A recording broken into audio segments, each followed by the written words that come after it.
Je pense que t'es un connard. T'es moche et je te déteste. Va te faire foutre, tête de con. Oh, thank you, man. I like French. Sounds sweet to me. Abruti.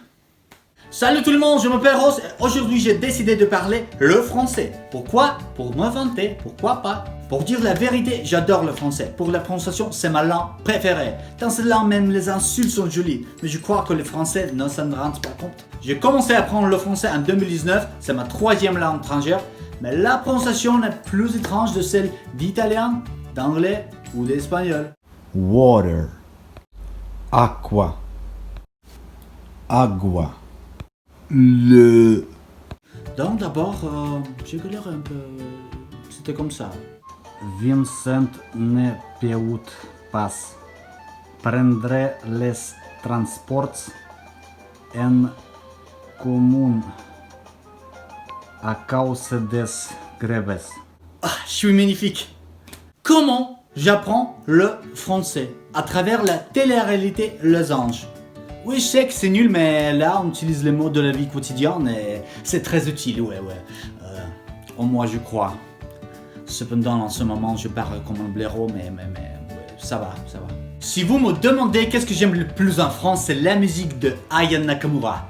Nah, je déconne. C'est comme la France a influencé la Russie. En 19e siècle, le français était très populaire en Russie parmi les aristocrates. Certains gens parlaient le français un peu mieux que le russe. Степан Петрович, вы читали стихи Рылеева? Oui, je ne mange pas ces jours. Avant d'apprendre le français, je l'ai déjà parlé un peu parce qu'il y a beaucoup de mots français dans le russe. Plage, cauchemar, abat-jour, façon, mignonne, etc.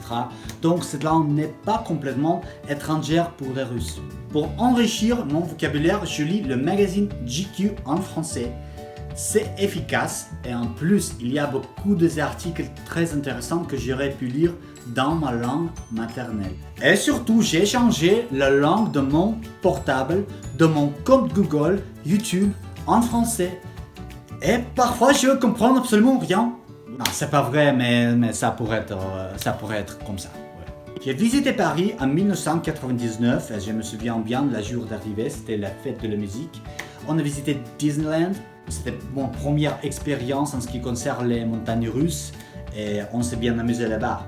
Donc on a parcouru toutes les places célèbres, Montmartre, Champs-Élysées, Château de la Loire, La Défense, Moulin Rouge, etc. Le seul inconvénient, c'est que la vie coûte très cher à Paris, mais ça vaut la peine de la visiter. Ok, c'est tout pour aujourd'hui. Je pense que maintenant je vais écouter de la musique de Jean-Louis Murat. Je vous conseille de faire la même chose. Nos vemos!